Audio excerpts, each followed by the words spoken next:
Welcome back to another episode of the Bench Mob ENT podcast, the best sports podcast in New Jersey. Before we get into it, follow some house rules real quick. If you watch and hit that subscribe button, turn on the notifications, leave a comment so we let the algorithm know that this is good content to be pushed to the masses. If you listening to us, rate us 5 stars. Make sure you follow us on all streaming platforms. We're trying to be here for a good time and a long time. Fellas, how are y'all doing tonight? Doing good. Crazy. I wanted Greg to get it off first. Head spinning, bro. It's been a long day. I'm good though. I'm good. I'm great. Hey, for those that's listening to us right now and cannot see, you probably heard the voice and already know who it is. We got, I'm not going to say a guest. Family is on the episode. We got a 4-man team tonight. Griffin Prock is in the building. Prock Flock is here. Of course, you know we're going to have some NFL, NBA conversation, but when we have Prock here, he is one of the NFL aficionados. So we're definitely going to be touching on NFL tonight, NFL free agency, some of the trades that's possibly could happen, looking at the combine, looking at Shedeur. Does the combine matter anymore? And we're going to end it off. Sixers, do they need to blow it up? KD, should he be getting some of this blame for this Phoenix Suns run not going well? But starting it off, NFL free agency, I'm going to list some names. Y'all tell me where they possibly end up at, where you think is the best fit, however you want to go with it. We're going to start off with probably the number one offensive skill player available, T. Higgins. Where do you think T. Higgins ends up? And before y'all give y'all answer for our listeners, I know y'all might want to know, T. Higgins did get the non-exclusive tag, $25 million. The Bengals can match any offer. Any team that does sign him have to give the Bengals 2 first-round picks, and they still have to sign Trey Hendrickson and Jamar Chase. Where do y'all think T. Higgins ends up? Sounds like he's in Cincy. Right. Unfortunately, that's too much to give up. If I'm going to be honest, for T. Higgins, he's not a number one wide receiver quite yet. Not saying he can't be. I think he gets a lot of good action because of Jamar on the other side. I would hate to see Higgins as trying to be the number one and it failing, and I think teams aren't willing to take that risk. With how much wide receiver depth there is in every single draft class every year. You know, you look at last year's class is incredible. This year is not as good, so you can't get as lucky if you're a different team. So you might make a move or get desperate, like a Patriots team, for example, that might go out and get an offensive tackle, then go to the wide receiver. But I think he's staying in Cincy, unfortunately, and I hate that for Higgins because he needs some sort of security long term at this point. Yeah, that's that poison pill that the Ravens did a few years ago with Lamar, where try to make a trade at your own risk. Like, we can match every offer. If we don't feel like matching it, you give us 2 first-round picks. It's like a win-win for the team tagging him. So it's smart business by the Bengals, but like we've seen in the media, Jamar is going to get insane amounts of money, and they're not going to be able to pay T. Higgins. So if he stays, he's going to be making $25 million this year and could possibly walk next year, unless they keep tagging him. But we saw what happened with the Commanders way back when. You don't want to do that each year. The price goes up each year, so they got to get something for him at some point. Next name on there, Trey Smith. Now, he currently is with the Chiefs, and we saw from the Super Bowl that the Chiefs definitely need some help on that O-line, but that money is not long over in Kansas City. Does Trey Smith return to the Kansas City Chiefs? I got to go first on this because I got to put a bid in for my Seahawks right now. Our offensive line, especially on the interior, is struggling. And I wouldn't even be against replacing our right tackle in Abraham Lucas, even though he's a Cougs. Go Cougs forever. He's always hurt, and we just need to address that across the line. And we're sitting at 19th in the draft, so we're going to miss out on the top 3 or 4 offensive linemen right off the bat. So, and I don't want to go get a guard late from UConn. That's a basketball school. Why did we think that was going to work out with the last year? But maybe it'll work out. I don't even remember his name, so that's how much he's working out right now. But, I would go take Trey Smith. I'd take a flyer on him. I know he'd be a little expensive, but Mike McDonald in this new scheme, we need to make some moves. So shout out to the Seahawks. Let's make some calls. is that going to work? Because I know Gino's in talks for an extension. He's going to get the bag. So I know Trey Smith. He's young, 25-year-old, fifth round pick. So he's going to get a lot of money coming out right now. I could see possible teams like the Bears, teams that need O linemen, and they have money to spend. Maybe even the Patriots are a sleeper for a guy like that because they need help on the line. So, new regime in there, trying to protect Drake May. That's a possible spot. I would say the Giants, if they don't go get he who must not be named, because we're going to talk about him in a minute. We're going to talk about him in a minute. If they don't get the guy that I want in a moment, we'll talk about him. We'll tease him. Then I think they'll go get this offensive lineman. But yeah, I'd say they would pay him buku money. Staying on the offensive line, one of the other big offensive linemen that is possibly going to be a free agent, Ronnie Stanley of the Ravens. Where do you think he ends up at?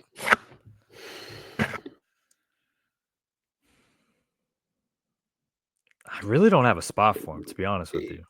There's a spot for him though. Everyone needs a tackle in this league. 32 teams will be talking about acquiring this guy. Clearly, he played in a great offensive line. He was a part of that offensive line for a long time. So I'm surprised he's hitting the market. Obviously, the Ravens are really good everywhere else, so you can't pay everybody. But someone's going to pay this left tackle. It's left tackle, premier position, good player. Someone's going to get him. So we'll have to see who exactly it is. I know the whole point is predicting. I think I could see, the Raiders got a tackle. I think they got a tackle situation kind of locked up at left tackle. I think they're okay with the guy. Don't be mad at me for getting the Raiders left tackle. He plays the Raiders. But I think he's a good player. I just can't remember his damn name. But you know what? Yeah. I thought it was like Wood something. I could be wrong on that. Maybe it is. Since we can't say his name, maybe they would be the team to go get him. They got money. Well, I just came up with one. What about the Houston Texans? I know they got Tunsil on one side, but go put Stanley on the right side then, because that line, CJ Stroud was running for his life, most sacks in the NFL last year.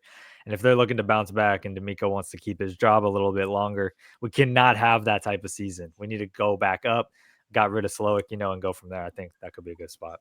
That is why you're here. Yep. Left tackle over in Las Vegas for the Raiders is Colton Miller. Staying on the offensive side before we go over to. I don't know where I got Wood from then. That was crazy.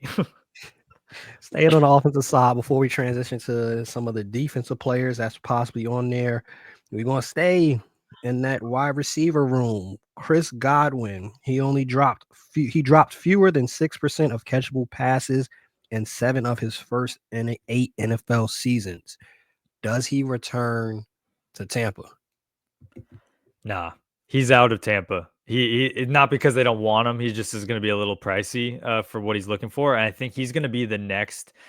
He's going to be the successful Deontay Johnson. He's going to go out and find some money, maybe in a Carolina, something like that, a rebuild project that's looking to take that next step. Or he can go to the Ravens or the Texans, like we were talking about, and be more of an insurance policy at this time where these teams are willing to spend. The cap's going up too against this year, like it does every year. So money should be no object for these playoff teams. Godwin should be on a team that's looking to take that next step and has had perceived issues or injuries at the wide receiver. So I say we just go run that same flight track that Deontay Johnson did this past year, and maybe he'll land in one of those spots. I think the Ravens are sneaky. For him, the Ravens, he plays inside in the slot, plays inside the numbers. That's where Lamar likes to operate. If they have the money and they can figure it out, if he takes a little discount to play with Lamar, I can see that being a great place for him to go play. Another place is the Chiefs. Lord knows they need help. And I think he'll come at a bit of a discount because he's coming off the injury. So I don't see why they wouldn't take a swing. They'll be swinging all damn summer and all, into the summer and into the next season as well. So I'll be interested to see if they go after him. But they're going to make a move. The wide receiver position is a weakness for them. And also bolstering the offensive line. So I could see them doing it too. Switching over to the QB position, Sam Darnold. We talked about him extensively on this show, but what do you think he ends up at? Oakland. Maybe the Raiders. Vegas. Yeah, that makes. I think the Raiders. Unless he's also skiing with Matthew Stafford and Tom Brady right now, I don't think he'll be on the Raiders. But I think that's where Tom can do whatever he want to do. Like Stafford's gonna go to the best situation for him at this point in his career. He ain't going to a bear cupboard in Las Vegas. He ain't trying to live on the strip. Like it's about, do I have great players around me where I feel like I can continue to win football games? Look, at that age, I'm like old and cranky now, and I'm 29. At that age, I wouldn't want nothing to do with losing. I wouldn't want nothing to do with a roster that doesn't look like they can compete on paper. And right now, they have to rebuild. They're in a clean rebuild. They don't have a lot of pieces. They don't have a lot of foundational pieces as an organization. They're starting from the ground zero. So I think it's wishful thinking to think he's going to go play for them. You know what I mean? Like when I saw the report, I was like, okay, like I respect Tom Brady, but like I don't believe that Stafford's going to pick that situation if he has his pick of the litter. You know what I'm saying? And plus, there's still the whole trade mathematics to work out on top of that. So yeah, I think they're in it, the race for him. But I would definitely say that the Raiders make a lot of sense for Darnold because they got money to blow. You know what I'm saying? And Chip Kelly, he can operate the system over there. Yeah, that's my take. Does Tennessee have money? Because they could honestly go that route and sign a guy like Darnold and then use that number 1 pick, trade back, get pieces, and then build around them that way. Because Tennessee, they have a lot of holes. Quarterbacks, probably the most glaring. So, and if you don't love these quarterbacks in this draft, which besides Cam, I'm not too high on majority of them at their draft spot. Why not go after a guy like Sam Darnold, who has the talent? I mean, he was top 5 pick once upon a time. So if you start your tenure as the Titans GM with getting Darnold and drafting Abdul Carter at number 1, man, that's a good start, you know? And then you just build around, you go get a wide receiver in the 2nd round. Maybe you go get a running back, you know, you go explore offensive line, you know, you have a prolific edge guy like Abdul. I don't hate the Titans for that idea. They're definitely going to have to get buy-in from Callahan, their head coach that they invested in, but the new ownership and GM don't have as many ties to Callahan at this point, but it's better than Levis back there. So I would try it. Yeah. Another QB that might be on the move, Russell Wilson. That's another potential spot for Pete Carroll over there in Las Vegas. But I could also see him coming back to Pittsburgh. There's not many spots that he's the most comfortable. What, you think he's coming to New York? The correct answer here is with whoever will take him. I don't think his market's as robust as everyone wanted to make it seem. Because if you looked at the last month of the season, he was god awful. So there you go. And they still didn't want to go to Justin Fields with the way he was playing. So here's the thing. Russell's not a starter anymore, you know, in the NFL. He's just not. But he can't be on your sideline as a backup. Like that doesn't add up either. He's in this middle that's just why you hate to be there. Why can he be on your sideline as a backup? Distraction. Yeah, it's kind of a distraction. Oh, okay. Because he's a prima donna. So and guess what? He's a diva. That's why. That's why. I don't know about that. I don't know. He like to control stuff from behind the scenes and all that stuff, and he thinks he's this. He wants his own office. Yeah. Yeah. So that's why it's gonna be slim pickings for him. You're gonna end up where you're gonna end up. It'll be on a little small deal. You're gonna be a backup most likely. Could be Cleveland. Cleveland has nothing. He might end up on the Colts. Huh? He might end up on the Colts to go compete with old dude Anthony Richardson. He might be over there. Yeah. That's why you might. He's going to end up wherever the NFL deems he should end up. He has no control over the situation, besides saying I'll play or not. That's it. Right. That's it. He'd be competing with another running back, so he could beat him out. See, there you go. Here you go. Don't do that. Yeah, hey, they got no patience for a brother playing quarterback in the NFL, huh? You get them out of here. It's quick. I mean, once you start tapping out, you're already halfway out the door. So I guess I feel like that was overblown, but I guess I understand. On the defensive side, Khalil Mack. How old is Khalil Mack? 33, 34. Old as hell. Yeah. But he has had a resurgence in his career the last 2 years, especially was it 2023? He had 88 rush attempts, which was the most that he had since 2016. So kind of having that Von Miller trajectory. Yeah, that's the problem. resurgence. He's just going to be expensive, and his production is just naturally going to go down. It's just I love Khalil Mack. He was a beast. He was a top 1 defender for a long time in the league, but he had a resurgence this past year because I think you bring in Jim Harbaugh, you get a little energy in the building. You want to play for him and you want to play hard, and the results were on the table there. If he went anywhere else and it was a bad team, I don't think Mack's going to show up the way you want him to show up. He's more of a contender kind of fit right now. I think he could.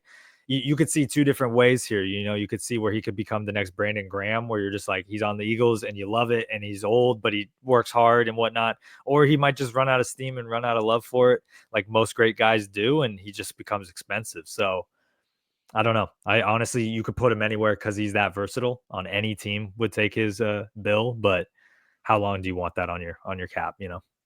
Yeah, same situation with Von Miller. Got that contract with the Bills. It was really, I think, was it 6 years? It was really, if you think about it, I got a good 3 years out of him. The other 3, I ain't gonna see. I forgot he was on the team this year. To be honest, when they were like, "Oh, he got a sack in the playoffs," I was like, "Von's still out there?" I was like, "Holy!" That's what I'm saying. All I remember about Von is he beat some girl up, and that's the whole situation there. I don't remember about Von. Von got in trouble not too long ago. Tone, you remember? Yes, he did. Let the record show I'm not laughing that he beat some girl up. I'm laughing at the fact that I'm laughing at his irrelevance. I completely agree. Last person on the defensive side when we talk about free agency, and after this, we will talk about some possible trade destinations for some players. DJ Reed, is he coming back to your Jets? Hell no. They're not going. I mean, that's strong. He was good for us, but I can see the Giants picking him up because they need corner help, and I don't think he's going to be that expensive. Like, he's a good corner. Is he a number 1? I don't think so, but he might be the best corner on the market. So, depending on how negotiations go, it could be $12 million a year, or it could be like $9 million a year for him. But he's a solid corner. He's not afraid of any matchup. He's willing to tackle. So, Giants maybe. Yeah. According to, by the way, the PFF, to your point, though, he is last season 51.28% lockdown percentage, which was top 30 amongst corners and safeties last season. And here's the thing with Reed too. He's more of an inside the slot kind of guy. He's not your traditional one on the outside like a Sauce Gardner would be. And I did a mock draft on my stuff, and I put Barron out of Texas going to the Jets in the top 10. He's going to be a riser. Look out for him in the draft. He is your prototypical slot nickel type Devin Witherspoon. You can think almost like Kyle Hamilton-esque. He's not going to be on the outside. You don't need him on the outside because that's where you got Sauce. And so look out for the Jets to just get cheaper and younger at that position to let Reed go on somewhere else, because that's what you just have to. It's the cost and benefits there. New coaching staff comes in. If Glenn falls in love with him, he's a defensive mind. He's looking for guys that are versatile and can blitz. And you go watch Barron highlights. He's a run support and he'll cover everybody from X to Z on the outside. So I'd be excited if the Jets took one CB at 10 or 7, I should say, in the draft. Trade candidates, starting off with this guy, Myles Garrett. Do you think he gets traded? And who should be trying to trade for Myles Garrett? Because in past history, from all accounts, from all the analysts, all the commentators, all the beat writers, they said that owner over there in Cleveland, he don't pay attention to trade requests. I feel like any contender with some money, like, if you have money to spend, these guys don't come on the market that often. Like, this is a potential defensive player of the year every year. Like, it's between him and TJ Watt usually. So if he's available, I know the Commanders, I've heard, could be in on him. And then I also heard the Eagles. Like, if he lands with the Eagles, which you'd be so happy about that, wouldn't you? What? It would make you so happy, right? You end up on the Eagles? No, but it would make sense because Howie knows what he's doing. He's losing some guys on defense. So to replace that, I mean, trade the 32nd pick for a guy like Myles Garrett? What are the odds of that 32nd pick being as good as Myles Garrett? Oh, it's a no-brainer. And you know who the greatest beneficiary of this trade would be, right?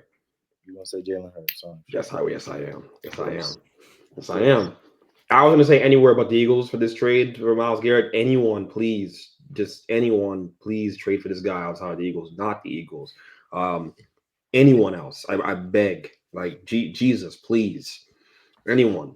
So that's the way I look at this. But yeah, the Eagles have a realistic chance to pull this off. That's how good. It's just the way they manipulate the cap is incredible. The fact that they can even make a move like this, but yeah, there's no end in sight. The Eagles are they are. No, I think he's going to be tough to move. He's one of those pieces. He's so good. It's like a Luka being moved unless something crazy happens. I don't know how he gets moved because we also don't trade draft picks in the NFL like we do in the NBA.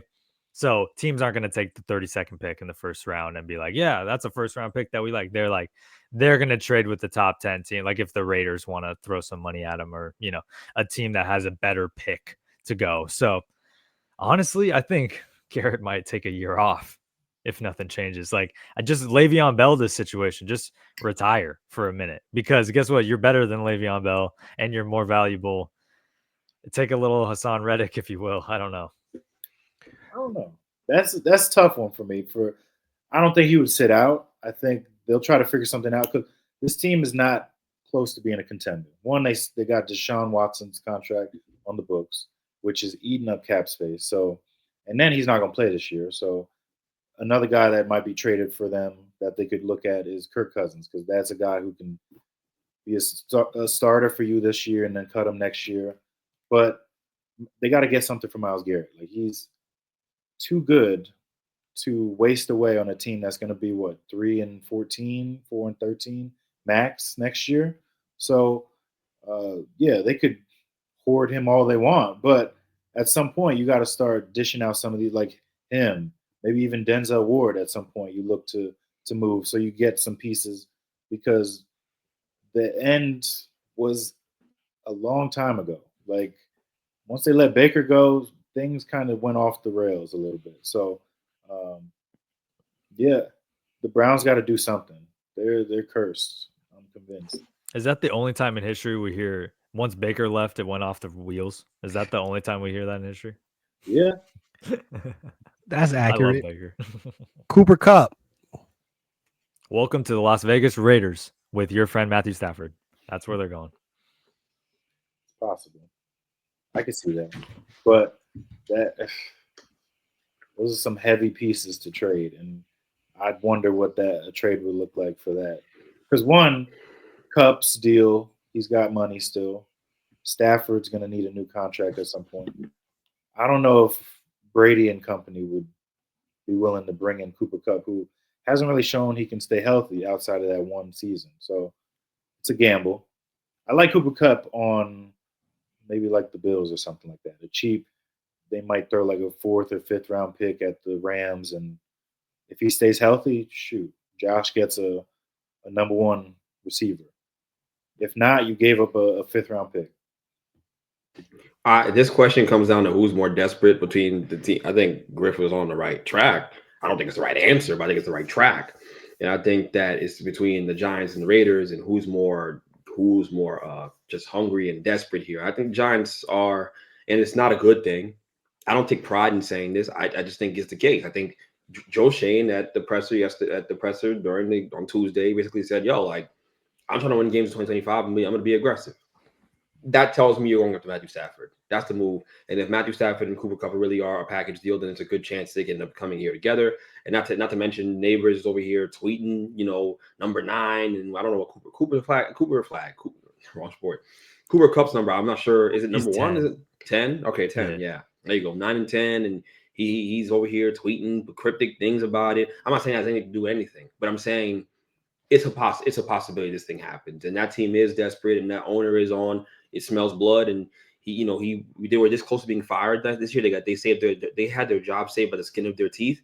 There's a very good chance that Cooper Kupp and Matthew Stafford end up with as Giants, and it'd be interesting because they do have an empty spot on the receiving core because they're not going to bring back Darius Slayton, so there is an empty spot there. So no Shedeur?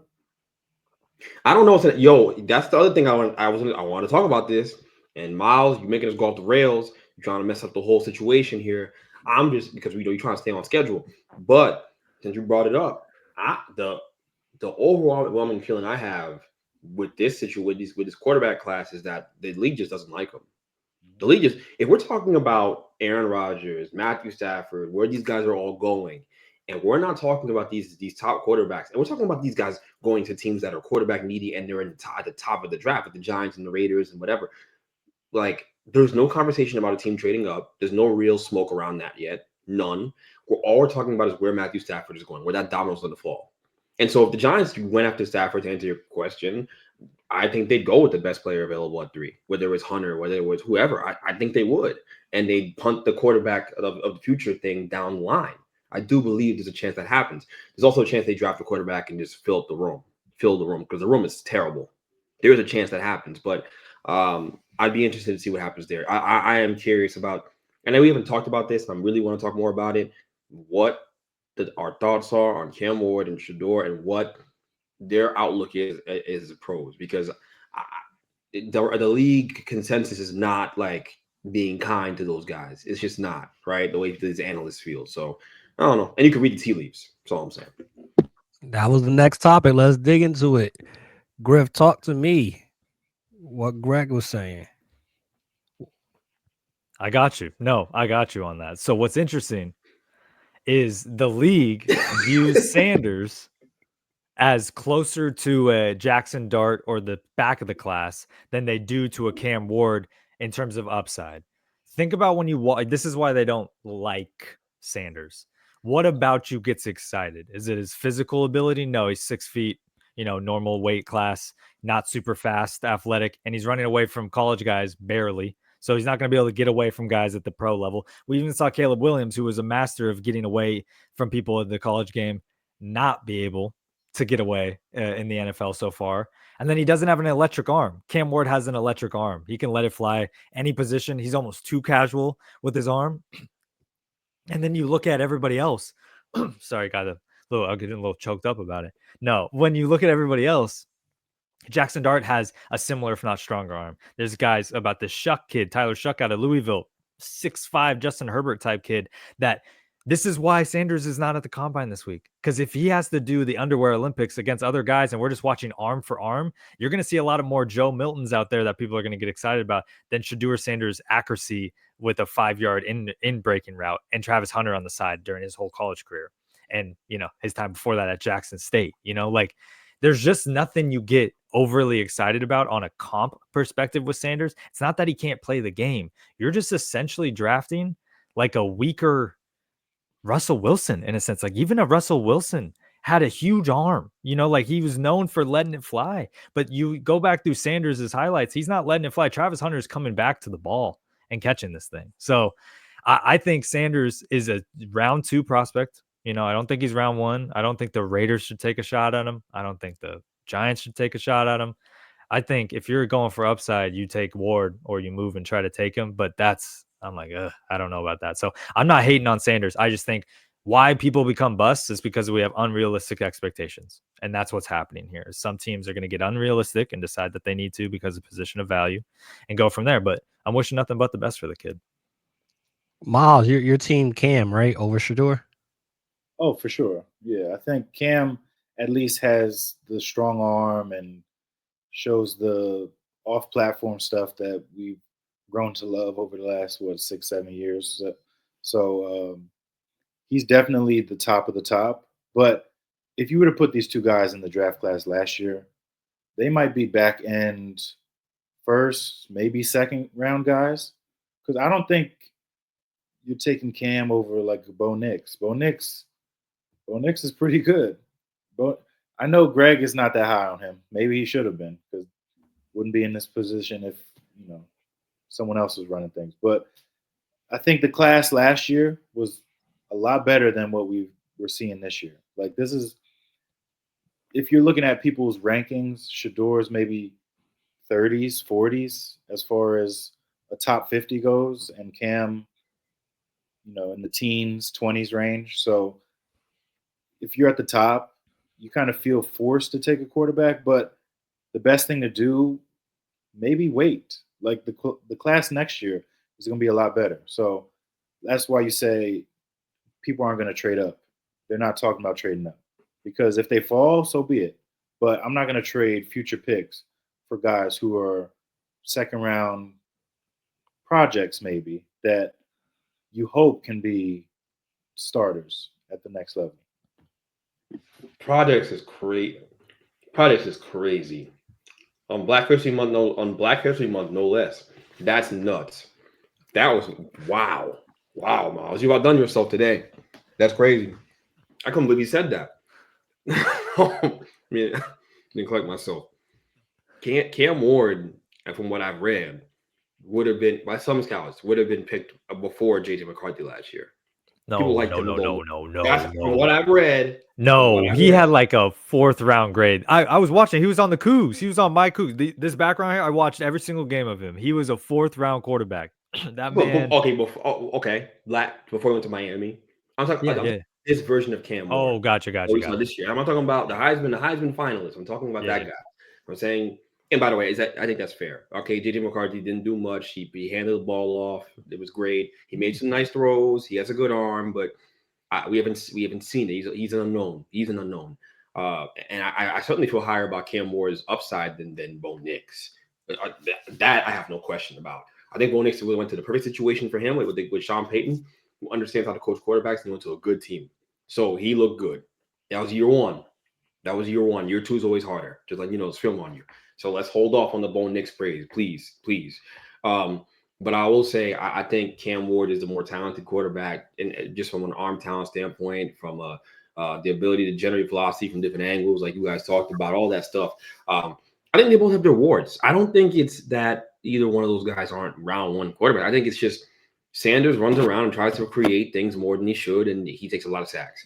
It's a problem. It's not like these aren't organic sacks. He's trying to create more time, create big plays. He's trying to be Superman. The other guy, Cam Ward, has the same problem, except it doesn't really manifest itself in sacks. It manifests itself in crazy interceptions that hurt the team, right, and put him behind the 8 ball, right? He really is Jordan Love. Cam Ward is Jordan Love. When I watch him, he is exactly the same player. I see the exact same thing, right? I don't know if you agree, Griff, but that is. No, yeah. I was about to say it's even worse with Cam Ward because I've watched like 3 years of him with my team and then Miami. And watch this in the league, guys. He stands straight up. Whenever I see an athlete stand straight up, I mean, come on, guys, we're talking basketball here. If I ever see one of my teammates standing straight up on defense, goodbye. You're on the ground. Your ankles are broken. Like at the quarterback position, he gets so comfortable in the pocket that it pisses me off. Even when he makes a good throw, I'm like, can you bend your knees, look like you're going to be athletic for a second? And then he makes a crazy pass. And you're like, that's incredible. But then that comes with the downside of he truly thinks there is not one pass he can't make. He'll go up to Patrick Mahomes and tell him on camera, I can make more throws than you. Like he's that confident that he can throw it across his body 40 yards the other direction, a cardinal sin of the quarterback position. Go watch the end of the season. He did it twice. Those were 2 of the interceptions to lose them out of the playoff race, essentially. Like that's a good thing to have, but it also gets you into the danger zone in the NFL because these guys are not going to let you do that just casually. So yeah, I'm with you. But the flip side of the coin is that as many games as he can lose you, he can win games on his down the stretch too. Like your team can know you're throwing the football and he can win you a football game because he's that talented. So he's worth the risk. Like he is worth the risk if you're a quarterback needy team. I think if the Giants, like that's the guy I want the Giants to go up there and go get. I mean, if we're not going to talk about Stafford, right, being a Giant, then let's go get him. But Sanders is accurate. I'm a little more nervous about the tools and him, playing in a cold weather environment. I know he played in Colorado. It's cold, right? He did his thing and he can play, but it's just the feel for the pocket and the ability to not take to take the single and not try to get the home run every time, right? Not try to make the big play as well. So if people are more high on Cam, I understand it, and I'm with them on that. I am, but I'm not like out on Shedeur. I do think Shedeur's gonna be a good NFL quarterback. Situation matters a lot more for him. I think it matters a lot for both of them, but it really matters a lot for him and where he goes and being insulated with the good offensive line and with the right coaching. But I think both those guys are first round quarterbacks. I would come on, guys. We've seen some crazy first round quarterbacks over the history of the NFL. And we can go down that list. It ain't pretty. All right. So I think these guys certainly deserve the benefit of the doubt, and we'll see how it all goes. But clearly, the opinion of the NFL is not high on them. That's the consensus here. So, hey, so obviously we all agree that Cam is the best out of the two prospects right there. I've been saying it since Jackson State, and I'm going to reiterate it. When Shedeur would be in the biggest of games, Cam said it himself. Your team, they was nowhere to find you. You was not there to show up for your team. Since Jackson State, I've been saying it. Him and Dion and Shiloh, Jackson State, bowl games. They got a game in their conference. They don't win it. Colorado, they don't win it. Big televised games, 9 times out of 10, they don't win it. Shedeur doesn't play well. I think there's something to that. Your daddy, great. You, all that, you better stay humble once you get to the NFL, because I think you still have a lot of stuff, some room to work on with your game. But looking at Cam, right? Miles alluded to it. Looking at some of the quarterbacks that were drafted last year, who do you think is a better prospect going into their season? Obviously, the players I'm about to mention, we saw them, and they have some tape and some film. But if Cam was a part of the draft last year, would you take Cam over Caleb Williams? Absolutely not. No. Would you take Cam over Drake May? No. Nope. No. Cam over Michael Penix Jr.? Yes, I would. I'd have a conversation about it. Yeah, I would do it. I'm telling you right now, I would do it. Cam over JJ McCarthy? Yeah, I would do it too. Probably. Yeah. If I saw this year's Cam, that's the hard thing about it. Like it's hard to compare the draft class, because last year's Cam, he needed a lot of work, and this year he proved a lot. But I don't know, JJ's like, he's got that. It's like Bo and him, and just they're so consistent. It's like it's hard to knock them. There's not as many mistakes on film, unlike Cam, where he makes mistakes on purpose. Almost, it feels like sometimes. But those are the only two I would have like conversations. But everyone else, it's like Jane Daniels, definitely taking him. Like Penix, I'm having a conversation, but I'm probably taking Penix. You taking Penix over Cam? Yeah, I'm gonna just tell you what I think makes Cam Ward special is his ability to change arm angles, like, and loft it and zip it and like change the pace of the football while throwing with the ball 3/4, throwing it almost like with his arm parallel to the ground. He has a gift with his arm. He has incredible arm talent. So it's not about how hard you can throw the football. It's really just about the angles and the trajectory and manipulating the football. He's better at that than all those guys we just named: Penix, McCarthy, Bo Nix. None of them even come close. It really is like Jordan Love, like Aaron Rodgers, like in that sense, where Aaron Rodgers is more of like the top end of that. Obviously, he's not Aaron Rodgers, but he has that ability, and it really helps you score points in the red zone because it gets tight in there. You're in tight spaces, and he can fit the football in those tight spaces because he can change his arm angle, manipulate the football. So that's what makes him special, and it intrigues me about him.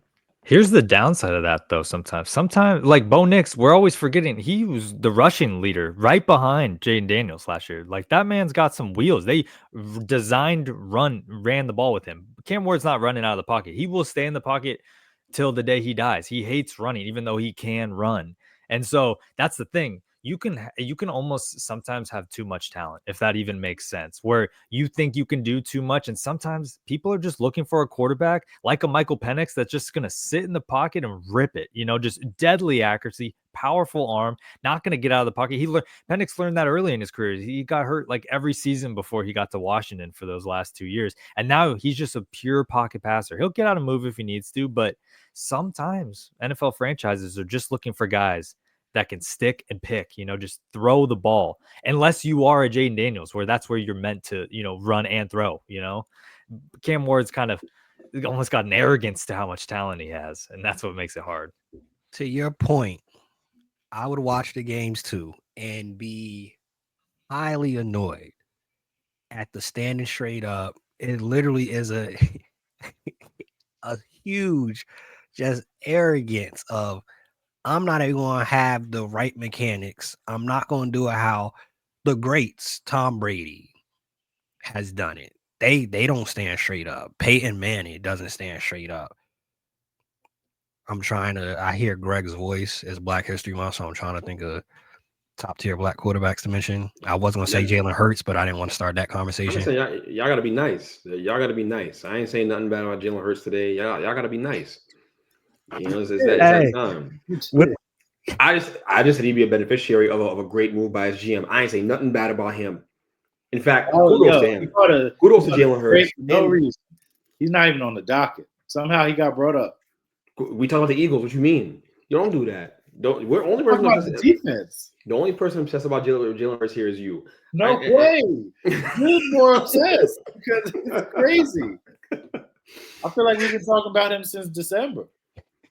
He's been the story. He's been the story of the situation. Look, not positive talk. It wasn't February. Off of the topic. To Tone's point, I completely understand, and Griff, I understand like the concern around him staying straight up, the mechanics. That's all fair. There are fair criticisms about Cam Ward, and I don't know if you can get away with that in the NFL. But I will say, being a flatliner when in the face of pressure, that's a gift. If it's nurtured and it's coached up the right way, the fact that he is not fearful back there in that pocket, that is something that can help you win football games too. So I really think there's some traits about him I like a lot. And I just think he's worth the risk. That's all I'm saying. I'm not saying he's going to work out. I'm not saying he's going to be some great quarterback. I'm not saying that. I just think he's worth the risk. And I think there are traits about him that make him a better prospect than some guys that we've seen. So that's just my look. Exactly. It's just going to be hard. Yeah, for him to go, he might not even go one to the Titans if they could pick up a Darnold or just pick a straight winner in Abdul Carter and just decide to get out on the right foot. He could go to Cleveland. Like he could be in a weird position in Cleveland, and it's just all about where he lands and how he's nurtured. I think him going to Cleveland is probably the worst place he can go. Even though I think Stefanski's a great coach and whatnot, I just think that place is a shit show, for lack of a better word. To your point, we've said it. Cam and Shedeur is not the most desirable quarterbacks in a draft that we've seen before. With that being the case, we already talked about Darnold.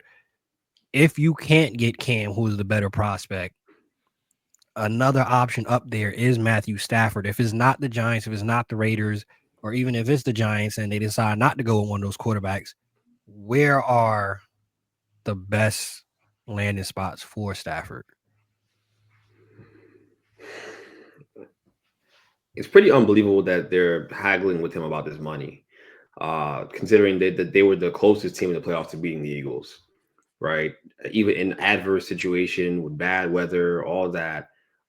It's pretty unbelievable that he clearly is worth $50 million a year in this market with these quarterbacks. Obviously, if he's asking for a long-term deal, I understand maybe there's some hesitation about that. I don't know if that's the problem, but I'm pretty surprised the Rams are looking to get away from him. That being said, the reason why I'm saying he's worth $50 million is because the NFL is telling us that he has suitors. There are teams that want to pay him. And so obviously the Giants do, the Raiders do, there are other teams, I'm sure, other dark horse teams we're not hearing about as well that are interested in his services. I wouldn't be surprised if the Jets maybe behind closed doors making a bid. I wouldn't be surprised. Like, that guy can play. He still plays at a top 10 quarterback level. And we've talked about him on this podcast over the last couple of weeks. And I've said as much. I've said he's a top 10 guy. He is. That's just being real. So I think any team that's in quarterback hell should be interested in him. To be quite honest with you, I think the Vikings are a sneaky team that I kind of worry about. They worry me because it's a great situation to bring him into. Right now, I don't know if they have the money, Griff. That's the thing about the Vikings. I don't know if they have the money to make that happen. I know they'd be willing to come up off the assets, but do you have the money to pay him what he's looking for? That is my main concern about them, because obviously they gave Justin Jefferson a big bag. They, Addison's still in a rookie deal, but they have some pieces there that they're paying. So I'm just curious about that part. But the Vikings do worry me as a goal, Yeah. You can backload these things too. You don't have to make his cap hit as big right now as it could be in the future. And yeah, it's going to come down to years. The Vikings are only going to come up with 2 years for him. He probably wants 4 years for his family and his retirement, etc. But I mean, Kevin O'Connell knows Matthew Stafford pretty well from LA times, but I really think Stafford ends up back in LA. I think this is just classic, corporate job right here. You go out, find your value out in the market, come back, and all of a sudden your employer is like, wait, don't leave. And so it's like, That's what could happen in a situation like this. And I think his most likely place is either, the Raiders or the Giants. And if that doesn't happen, he's staying home. I agree. I'm just gonna tell you, I work in corporate. Got a lot of folks that work in corporate here, and I just went through a whole situation with performance review and all that stuff. What my boss didn't tell me?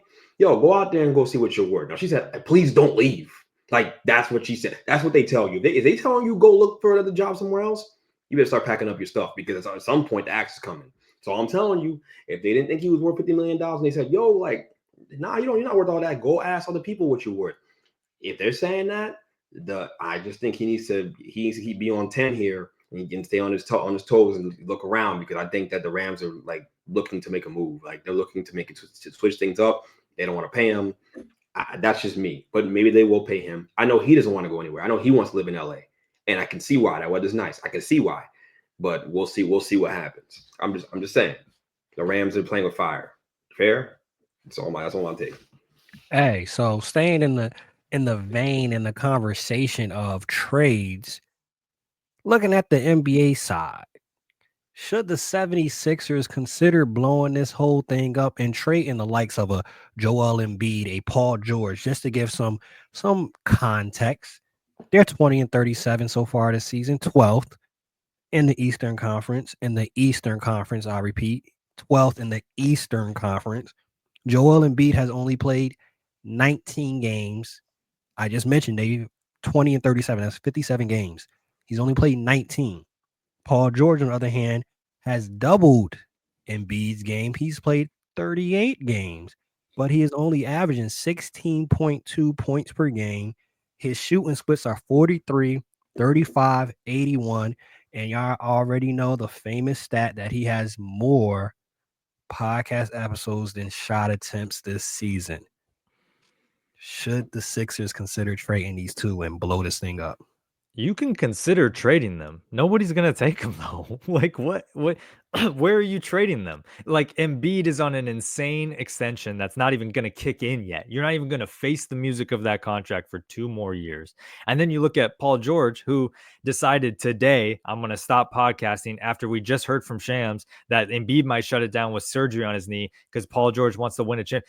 What weird, like, are they not even talking at all? Like, is Embiid like, keep doing that podcast, man, because I'm gonna get knee surgery? Like, what? No, like shut it down. You have a top 6 protected pick, okay? And if you don't get a top 6, you give it to the Oklahoma City Thunder, okay? So you need to tank right now. You need to be as bad as possible so that the balls bouncing your way, and so that's what you need so that you can get a top 6 pick and get Ace Bailey, Dylan Harper, poop for Coop. You might even get lucky. I don't know. Like, no, you can't trade them. So tank, come up with an injury.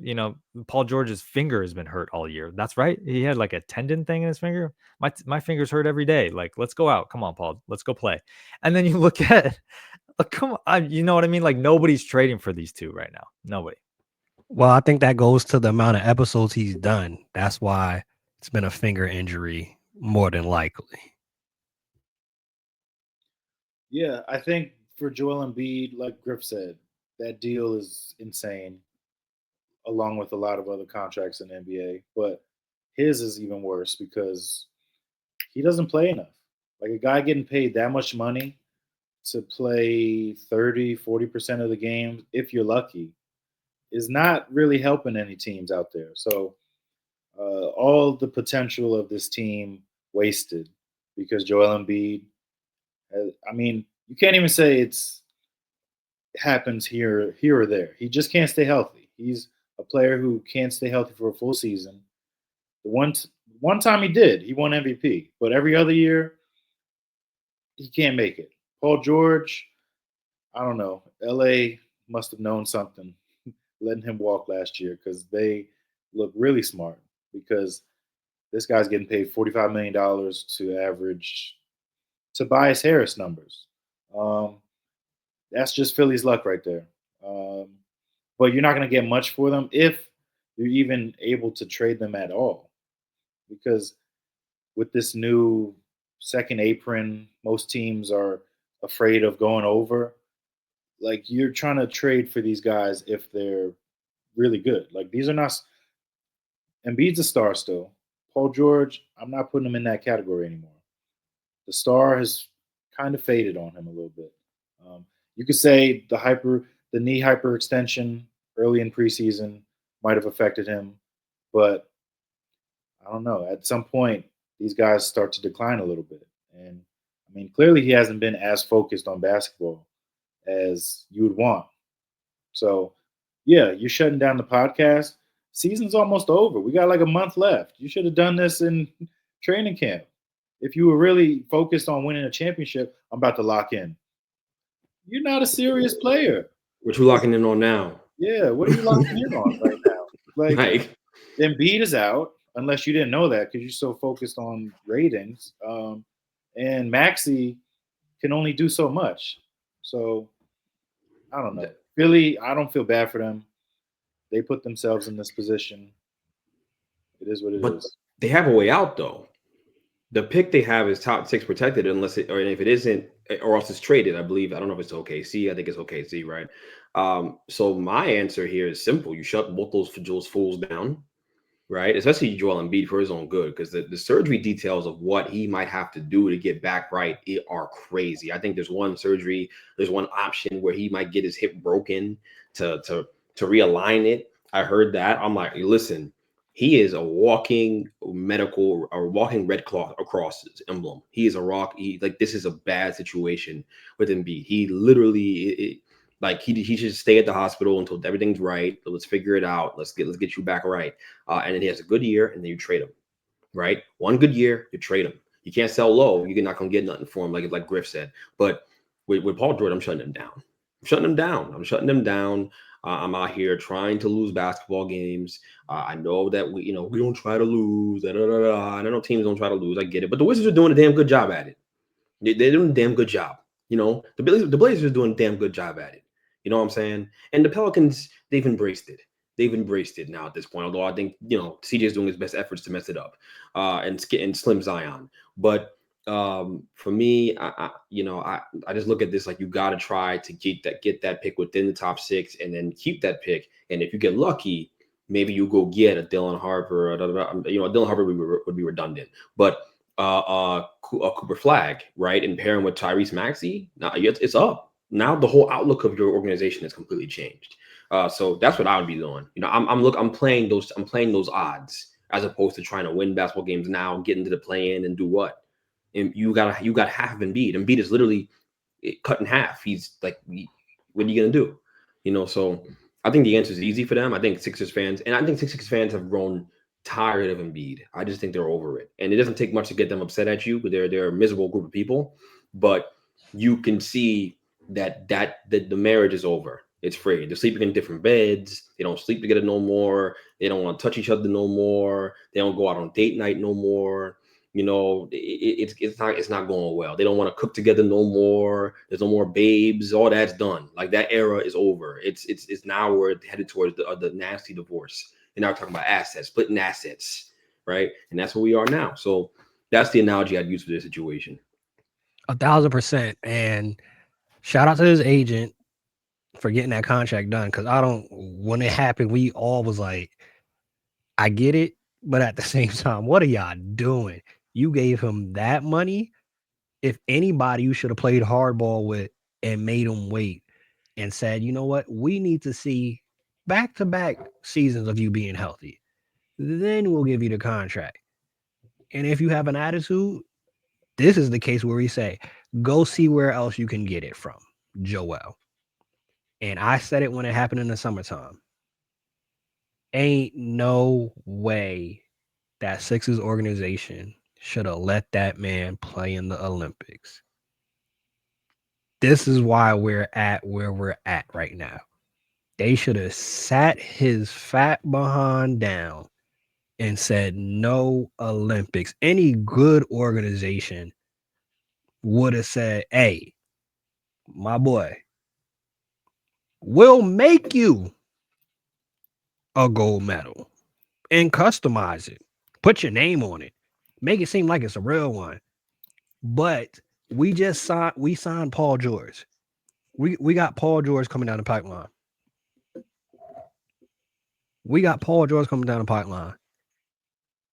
we might be on paper be able to get a championship, and you chose to go play in the Olympics. Weird.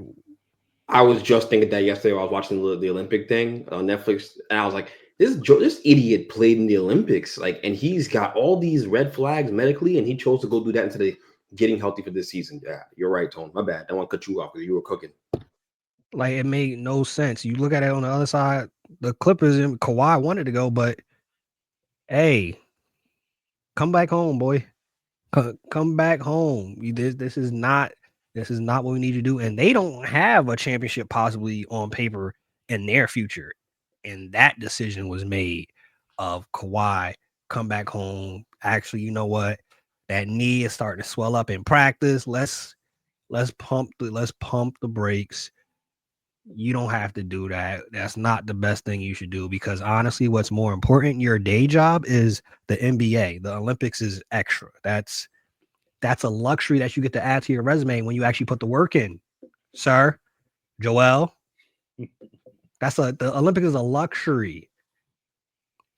KD, Bron, Steph, they're able to do. They have rings. They didn't have to cry to get an MVP. They have all this hardware. This is a luxury. This is extra to just add to their resume. You don't have a resume to add to.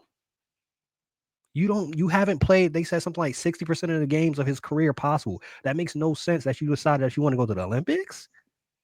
That's what you wanted to do. And the country's upset. France and Cameroon. Oh, we thought Embiid was really coming. Y'all dumb for giving him dual citizenship anyway. He would have broke down with, imagine him with France, and he would probably had to play more minutes than he was playing with the Avengers. No, bro. That wasn't smart. Like I said, it's a luxury. KD was able to do that because it's a luxury. But, obviously we saw in Court of Gold how much it means to KD, because the championship era might be on the back end for KD, because Phoenix is not looking good. And the conversation really hasn't been focused on KD. It's been mainly on Bradley Beal, got the back blown out, had those issues. Is there not enough of a conversation being had about Kevin Durant's role in the Suns debacle? Yeah. And Devin Booker. Where's Devin Booker? We talked about this on my podcast, Tone. Devin Booker is skating by right now. I thought he was a top 15 player. He was at the Olympics too. I love Devin Booker. But he's is he not 1A anymore? Like, where was that Western Conference final Devin Booker? Like, where did that go? He's having a quiet, good season, but that's what I'm saying. It's quiet. Why is he not putting himself into these all-star conversations? Why is he not like, you need to carry your team some nights. I know you don't have a big or you don't have some wing depth, but it's not like, I think Devin Booker's kind of getting too much of a pass. Not only KD. I think it's a two-prong approach right there, because there's no reason a KD and Devin Booker lineup with anybody else out there shouldn't be winning more games than they're winning. Like, really? The Kings are winning more than you. Name their best player. Sabonis is winning more. Sabonis has that dog in him more than you guys do. Like, I don't know. I think that team needs fair criticism across the board, even though I'm a huge fan of those two. Not Beal as much, but yeah. 27-31 to your point, and they're 2.5 games back from the play-in. I was thinking about this last night, and that's why I texted the group chat talking about this specific topic for today. And the thing that I left thinking is, I was watching Kyrie last night. Kyrie scoring. I'm like, they're not going to win this. Dallas is not going to win this game. And the prevailing thought in my head was like, the reason why Luka is so great, and even in spite of his defensive issues, is that he's able to manipulate the gravity he takes up on the floor. Like the fact that you have 4 guys guarding him, and he just makes everybody better. He can just hit you across the court. He sees the pass before the pass is there. He's such a gifted passer. And Kevin Durant, Kyrie Irving, Zach LaVine, I'm just naming guys, right? Scorers. Those guys don't do that. They don't do they and it's at this point in your career, you're incapable of doing it. It isn't just you're not going to get that ability in year 15 and year 10, and right. If you weren't playing like that as a kid, you're not going to magically play like that as an adult. Does that make sense? And so when I watch those guys and I watch them play, that's what people mean when they say, "Do you make your teammates better?" It's like, okay, like a defense is load up on one side of the floor to stop you. Are you going to see the cutter? Are you going to see the weak side guy in the corner and be able to make that cross court skip pass right with one hand on the fly? Are you going to be able to make that dump ball pass to the cutter? Like, or are you playing to score? You know what I'm saying? And it just feels like those guys play. And Kevin Durant is an incredibly smart player. I'm not trying to insult him, but he does not play that way. Like he's gotten to that point a little bit, but look at how many triple doubles he's had in his career. It hasn't been that many. And a guy with that level of talent and the way the defense has to pay attention to him, he should have more throughout his career. So I think that holds their teams back, especially when you're talking about those guys being the number one options on their teams. When you're the best player on your team, and that is a weakness in your game, like you don't know how to take advantage of defenses, like literally all focusing on you and utilizing that gravity to your advantage, that's when you have issues. And that's why I think the Steph Curry versus Kyrie debates, and we had it on this podcast, I think it does go Steph Curry's way, because Steph Curry is able to take advantage of the gravity he has on the floor more than Kyrie is by getting other guys easy looks. And Kyrie does not do that nearly as much. He's trying to get a bucket. You know what I mean? And that's the difference. So yes, long answer. That was my long little rant for the day, or whatever you want to call it. But yeah, KD deserves blame because I think that he could do a better job taking advantage of the gravity he still has on the basketball court. And look, I said it since he was Brooklyn. He's been on a decline. It's just not. It's just he's just an all-time great player. So it don't look like everybody else's decline. But he's turning the ball more often. He's not as sharp as he once was with his game. And if you know basketball, maybe you see what I'm talking about. I know people will be in the comments when I say this, and they're ready to kill me. And I know since KD cried on a documentary, we can't say nothing bad about him anymore. I love that moment of vulnerability from him. It don't mean that the stuff I'm saying isn't true. That's all I'm saying. So, yeah, I don't know if you agree with me. I don't know if you agree with me, Miles, Griff. I don't know if you guys agree with what I'm saying, but that's my takeaway watching those guys play. They just don't take advantage of what the defense and all the attention they attract and making guys better. I just don't really see it when I watch them play. I don't got no disagreement on that front. We saw it with Golden State. You got Steph, you got Draymond, and he just gets to be a killer and a hired assassin, just go get buckets. That's the best version we see with KD, because even before injury, when it was him and Russ, we saw it. Russ everybody was mad at Russ, but the reason why Russ had to kind of take over that leadership role, KD, even when he first came in the league, KD was coming from Texas. That's a sniper. That's a hired assassin. 6'10", could score with the best of them. Considered one of the best lethal scorers of all time. But outside of that, what else have we been able to say about KD? That Warriors run, he was able to be a rim protector, but outside of that, I always find it interesting. Carmelo gets the hate, and he was just a bucket. But KD is in that same conversation. They are very similar. Hold up. We're putting Carmelo near KD? You're only saying that Griff's only having that reaction because KD's a far more gifted scorer, which is a crazy thing to say because Carmelo is incredible. And defense. KD's got some defense. KD's defended. At his peak, he was an all NBA type level defender, all defensive team. Yes, he was. And that's the difference. I agree. But Tone is right. It's not so much about that. It's about the way they approach the game. It's very similar. It is. It's just that Carmelo was a loser in the NBA. Like, they didn't win. They did, because again, you don't manipulate defense. You don't you're trying to score every time down. That is not the game. He's a one-on-one guy. Yes. And it's like that one-on-one stuff, that BS, it's not basketball. It's a 5-man sport. You have to understand how to manipulate the floor.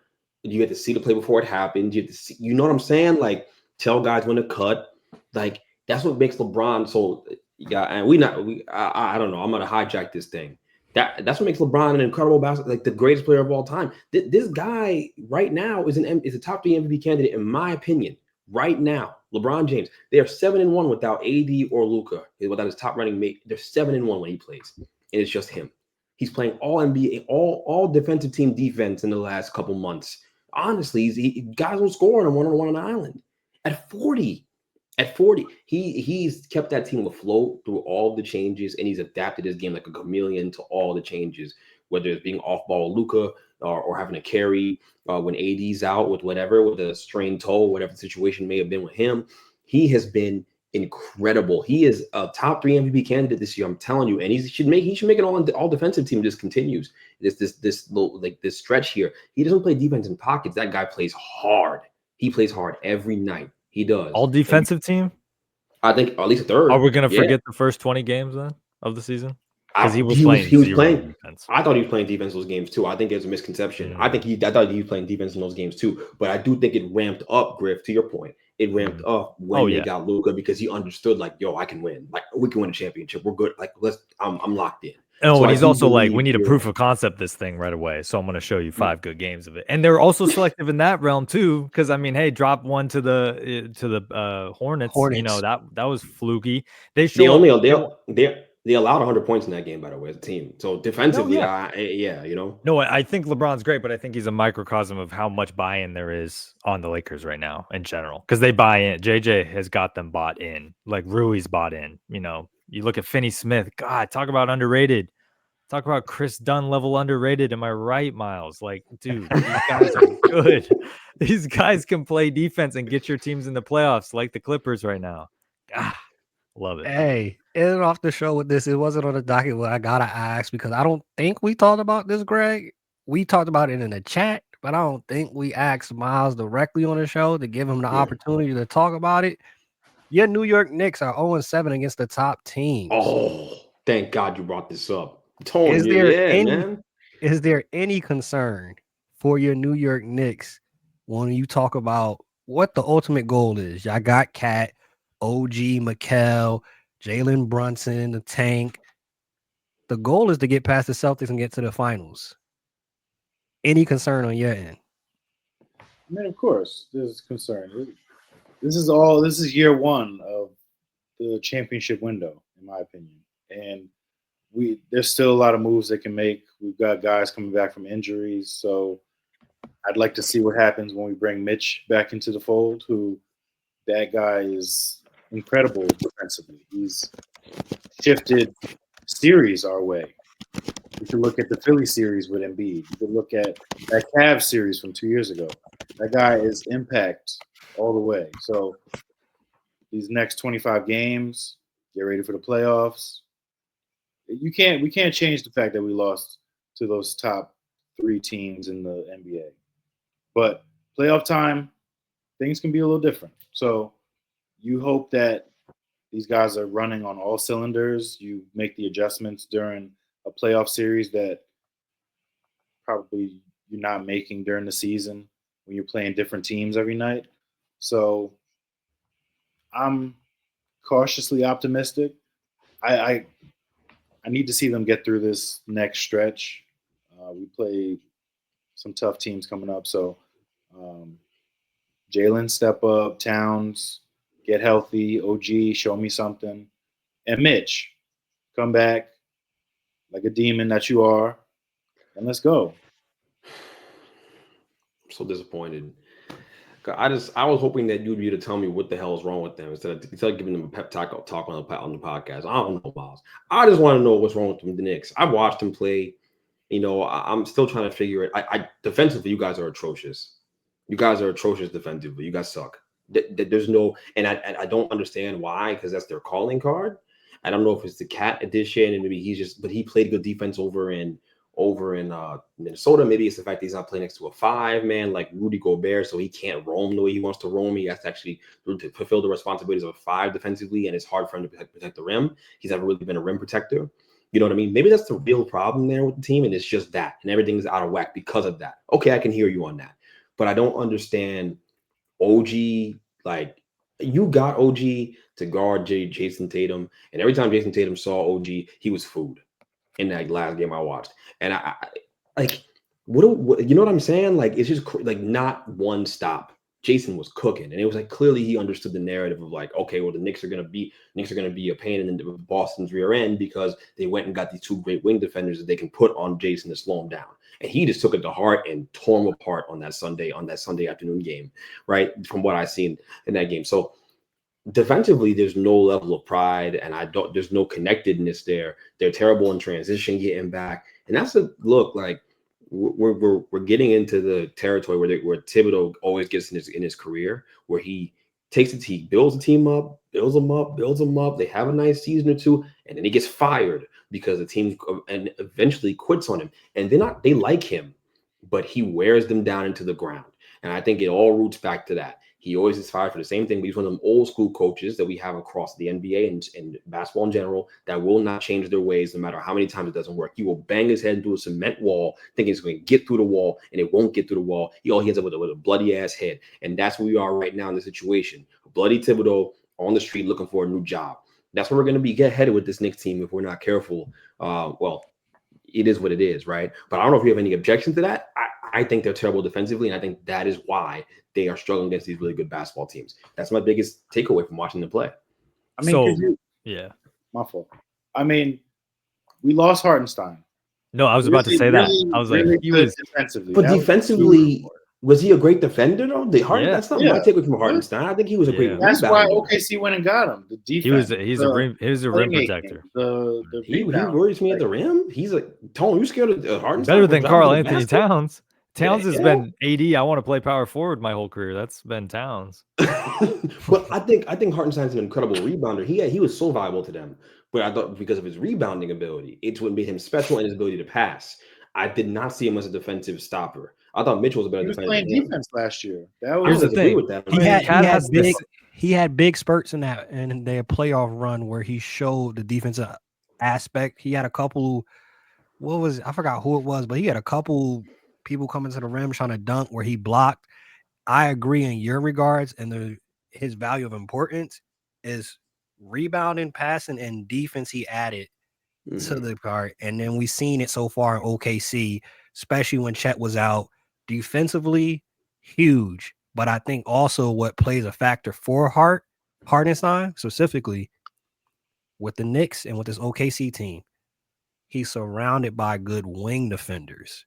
So that's where I think it's not the highest value of Hartenstein, because if Hartenstein didn't have SGA, J-Dub defending on the wing, if he ain't have Josh Hart and them defending on the wing last year, I think we would have saw a little bit of more of the defensive glaring issue. When you got that on the wing as a big, that makes your life 40 times easy. And they didn't really see anybody in the playoffs that run where it was like, all right, we have somebody to worry about. So I'll let Miles continue on though. No, I was just gonna say, Hartenstein was a big piece that we're missing from from last year's playoff team. Granted, we swapped him out for Towns, so offensively, miles and miles ahead of what he was giving us. But it fit last year with the team as constructed. This year, they're trying to make things work with Towns at the 5 because Mitch has missed the first 4 months of the season. And with him coming back over the next couple games, you work him in. Tibbs is going to test out these lineups with Mitch at the 5, Towns at the 4, and even swapping them out with them off the court, on the court together. So I think it's going to be a difference once we see Mitch out there, as long as he can stay healthy. That was one of his main issues, is health. But when he's out there, defensively, he's one of the more impactful bigs in the NBA. So getting somebody back like that this late in the season, it's like a trade. Deadline's over. You're scouring the buyout market, but you already have a guy on your team that's an elite defender out there. So, and he's going to help us on a rebounding aspect because, Towns, he gets a lot of boards, but he also gets pushed around a little bit down there too. So I'm looking forward to see what this team looks like with Mitch back, and hopefully expanding some of these rotations a little bit with, trying different stuff out over.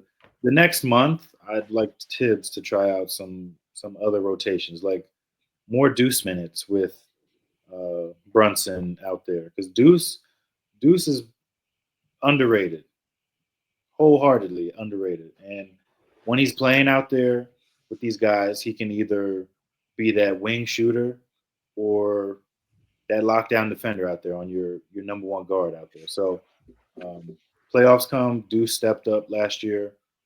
Mitch stepped up too before that crazy play that Embiid was involved in. So I'm looking forward to the playoffs. Shoot, Rome wasn't built in a year, so that's all I'm gonna say. And the Macau, don't worry you. I know we got a dip. Macau, don't worry you. I keep asking every Knicks fan. Macau, don't worry you, because I'm asking. It's not rhetorical. I'm totally saying, does Macau not worry you? Because when I watch that Joker play basketball right now, I know he's trying to fit in. I understand it's not the same, but the fall off was happening with the Nets, and you went and traded 5 first-round picks for him as the fall off was happening. He was declining at that point with his play offensively. He's gotten to the Knicks, and it just, I don't know. It just, you don't feel like it's working, But it's year one. I get it. It's long term. I'm not saying it's not going to work. He just worries me. He just worries me. I'm just worried about Mikal Bridges and his game and where his trajectory of his game, where we're headed. I know he's playing a different role in Brooklyn. He was looked at more as like a focal point than kind of this off the ball third option. But that's my point. That's my point, though. That's what he should be. He should be. But he was that, and he thrived in that role in Phoenix, and he is not thriving in that role in New York, and that's what concerns me. You see what I'm saying? It's supposed to be natural. It's supposed to fit like a glove. He was already doing it, and he doesn't look that good doing it now. It's just inconsistent. It's a little inconsistent right now. So, yeah, year one, we'll see how it goes, but I like Macau's fit. I think he can fit well with the starting lineup, and he's a great shooter out there. I've seen him hit a lot of transition threes this year that have helped us win games. He's streaky, but, you got to hope the tide turns at some point. Hey, to your point, Mitch, I've heard from a multitude of Knicks fans. Griff knows one of them too. Jared L. Spence, shout out to you. They all been saying, we just need Mitch back. We need Mitch back. Hopefully Mitch is somewhere making sure that he stays ready so he ain't got to get ready. Bench Mob, we out. Peace.